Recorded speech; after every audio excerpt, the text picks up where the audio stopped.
Hello! Welcome to Historically Drinking. For this week's holiday episode, I'm covering a beverage that is wrapped in mystery and ritual. It was born in a time when magic was very real, and its roots go all the way back into ancient history. What are we talking about? Wassail. If you like this type of content, this booze-soaked history, then go ahead and hit that subscribe button below and the notification bell after it, and you can watch all of these historically drinking videos. All right, so our first step in making the wassail is to roast some fruit. So I have taken a lemon, an orange, and an apple. All of them are studded with 5 whole cloves. And the apple I cored and trimmed off the top. I'm going to sprinkle it with just a tiny bit of fresh sugar. Then I am going to put these in the oven, which I have preheating right now, at 350 degrees for 30 minutes. I'm going to get this started, and then I will be back with you when they're done. All right? See you soon.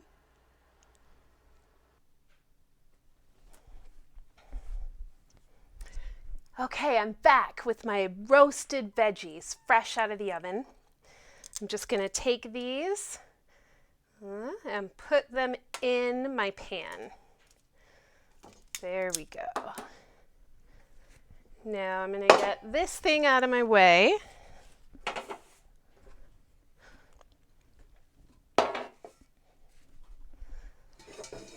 Okay, and let's add the rest of the ingredients for our wassail.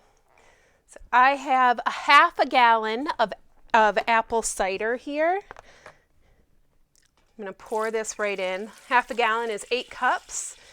And if you have fresh apple cider available where you are, I highly recommend doing that. I just got the only thing that was available at my grocery store here in Southern California, where fresh apple cider is not as plentiful as it is in other parts of the world.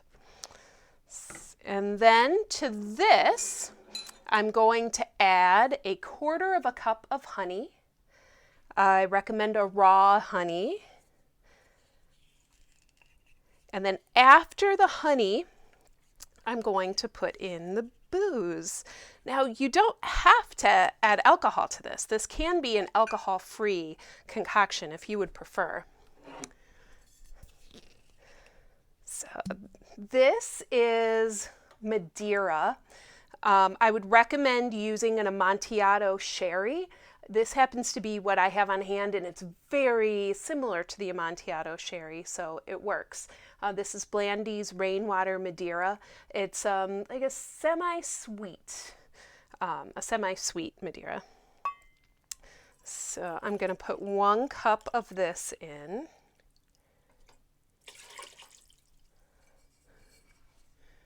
Okay. And then apple brandy. I'm using Laird's. This is from New Jersey. It is actually, Laird's is the oldest continuously running distillery in the U.S., and this apple brandy is pretty widely available. If you have something that's a local apple brandy, and you probably do, then you could use that. Support the local economy. There you go. All right, and to this we're going to add some spices. So first we're going to add allspice. I'm using ground, 1/4 teaspoon. If you have allspice berries, even better. If you are using the berries, do 4 whole. And now cinnamon. Again, I'm using ground. It's what I have. I'm doing 1/4 teaspoon. If you have cinnamon sticks, definitely go that route and just put 2 of them in here. And ginger. So we're using fresh grated ginger, and I'm putting about 1/4 teaspoon in.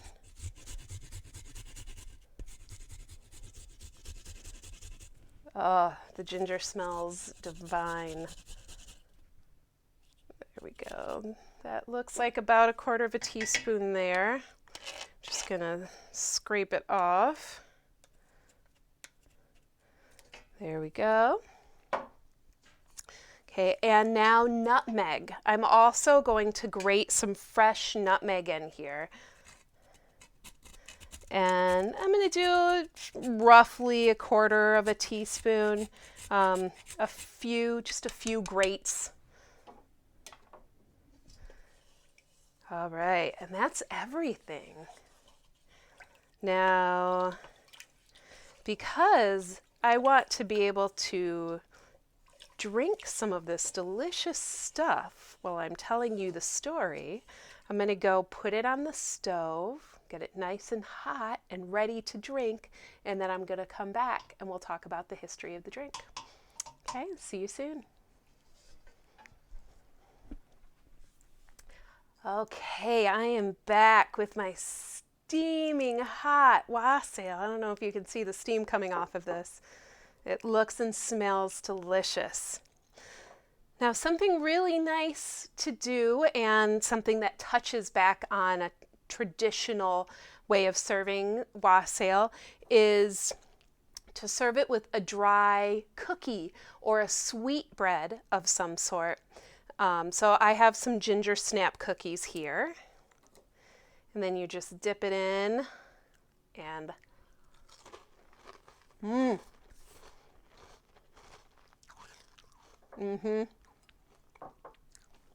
So if you're serving it for a party or something similar, have some delicious cookies available.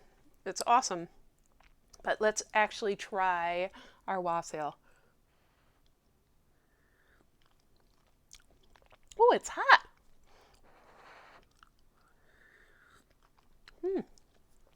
Ooh, hot and delicious. It's really good. Yummy. Oh, happy holidays. Okay, so wassail, where did it come from? Well, the official idea of wassail as a drink comes from an Old English legend. Wassail was already a greeting, meaning something like good health or be well. But then in the legend of Renwine and King Vortigern, red wine is a beautiful maiden, and she approaches King Vortigern with a concoction in her hands. It's a mixed wine drink. And she offers it to him to drink while saying, Wassail. The king did not speak her language. He was smitten by her beauty, so he asked the guy next to him, hey, what'd she just say? The guy was like, she wishes you good health, she's offering you the drink. And the king said in response, drink hail, which means something like drink well or drink health. They were married that very evening, and their marriage changed the course of the history of England. Now, King Vortigern likely was real. This story takes place in the 5th century CE. There is some evidence pointing to him being a real person. There's nothing from contemporary sources that really shows us that Renwine was a real person, so the story of them might not be real, but it might. So for centuries and centuries of wassail, the English people have referenced that legend when they say where wassail came from, at least where the name of wassail came from. Now, shortly after the time of this legend, feudal England developed. Wassailing in feudal England was when groups of serfs or peasants would approach their landowner's door. They would be singing and they would bang on the door and they would demand food and drink from the landowner. The landowner would give it to them and would bless them. He would say, Wassail.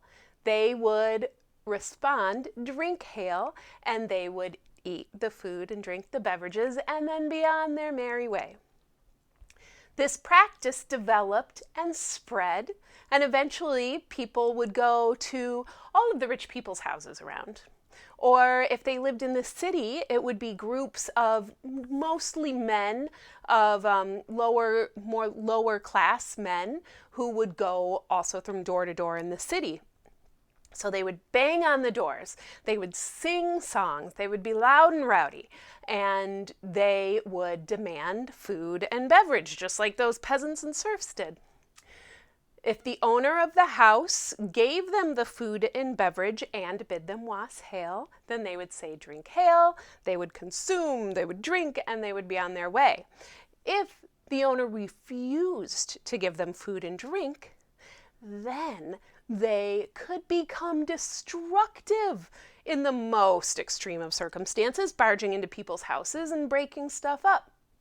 Or they would curse people, and not like the 4-letter word kind of curse, but like a pox on your house kind of curse. Big stuff. So this form of wassailing developed over time into groups of friends, much more demure, going from house to house, singing with a bowl of wassail along with them, and they would give wassail to the people who they were visiting or to people that they saw on the streets while they sang along. This, of course, developed into people going from house to house singing, and the people in the houses offering them wassail. They became known as, instead of wassailers, as carolers. And that's where our modern day caroling comes from. It's from the ancient practice of wassailing. So when did they do this during the year? Well, they would do it on Christmas or New Year's or the eve of Epiphany, which is January 5th, or Twelfth Night, which is January 6th, or Old Twelfth Night, which is January 17th, depending on where in England they were. I would recommend, for simplicity's sake, just celebrating wassail on all of those nights. The other common wassailing tradition that is also very old involves people going out at dusk, the time of day when the veil between the world of humans and the world of magic is at its thinnest. So people would go visiting orchard after orchard on their way, and while there they would sing loud songs, they would bang pots and pans, and they would dance around, and they would do all of this to scare evil spirits away from the orchard, and also to wake up the trees. Now, one practice that they had while doing this was taking a piece of toast and dipping it into wassail that they brought along. They would pour some of their wassail on the ground, they would dip their toast into the wassail, and then they would give this piece of toast as an offering to the biggest and best producing of the trees. They would toast the tree. So that's what we're reflecting when we serve our cookie with our wassail. Now, where did this practice of blessing the orchards originate? Well, and it's hard to say for sure, but Romans were in England for centuries. They actually were in England until just a few decades before the time of King Vortigern. They were there for long enough that many Roman beliefs, practices, rituals became part of what was normal practice in the parts. So Romans had a worship of a goddess named Pomona, who's the goddess of the orchards. They would make offerings to her, for her to bless orchards. So it's possible that this tradition comes from that ancient Roman practice. All right, so that's wassail, y'all. Thanks for watching. If you liked this episode, this little history of the mysterious beverage of Wassail, hit that subscribe button and please comment. Tell me what you think. All right? Cheers. Happy holidays. Wassail. Happy holidays. Whew, that is still hot, but so good.